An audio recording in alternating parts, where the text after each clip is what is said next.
dedicated to alleviating poverty by empowering the poor. I had the opportunity of going to Bangladesh and Myanmar with Anne Guerrant, who is the founder of the Guerrant Foundation. She is a former pro tennis player, ranked number 11 in the world at one time after beating Billie Jean King and Martina Navratilova. She was also Billie Jean King's doubles partner. When she was traveling the world as a tennis player, she was appalled at the poverty she saw and said one day she would do something about it. She is now fulfilling that dream. Through the Guerrant Foundation, she has helped 35,000 women through microcredit loans.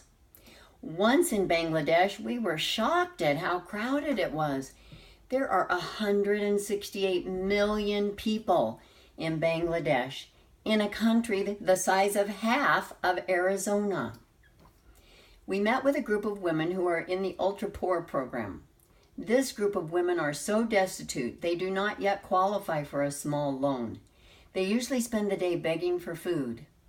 During this program, they are given the equivalent of $2.50 per day while they're going through the training so they don't have to beg on training days. They are also given 2 assets, such as a goat, a cow, or a chicken, to take care of and hopefully make money from.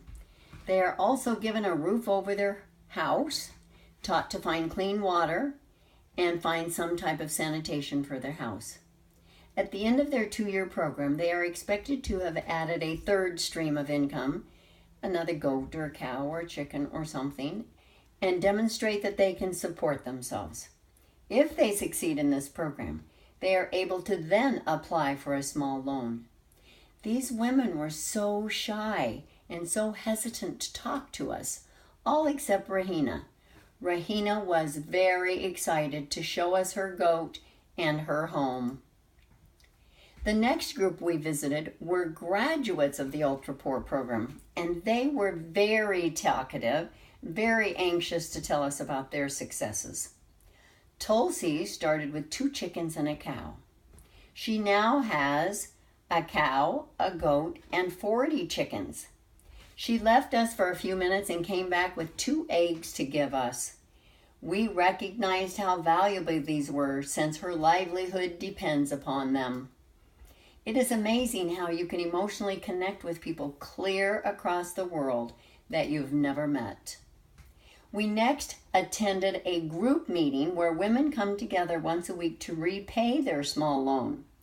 This meeting was held in Zaza Wynn's house. Each week, the women get together and they return 10 cents, or the equivalent of 10 cents, of their loan back every single week. If one woman cannot pay that week, the rest of the group chip in and pay her portion. This is truly a group support system. Zaza Wynn wanted to show me her kitchen. She actually has 4 businesses. She bought a sewing machine with her loan, so she makes clothes and sells them. She takes in boarders.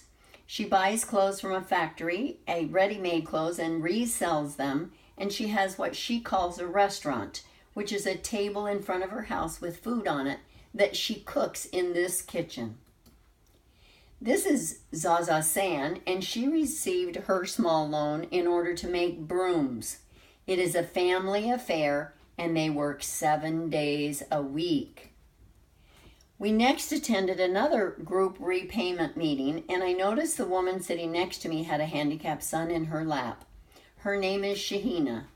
After the meeting, I had the interpreter tell her that I have 2 handicapped sons of my own. She started sobbing and she fell into my arms. We cried together for a few minutes, and then when she pulled herself together, she started chattering in Bengali and told me all about her son and how hard it is to work and support her family while holding him all day and all night. I asked if I could hold her son. I learned later that I had elevated her position in the community by talking to her and holding her son. Many of her neighbors believe she is cursed. It is hard enough raising a handicapped child in America. I can't imagine doing it in her situation. This program has been called the best poverty fighting tool ever invented. Won't you please help us as we help women all over the world?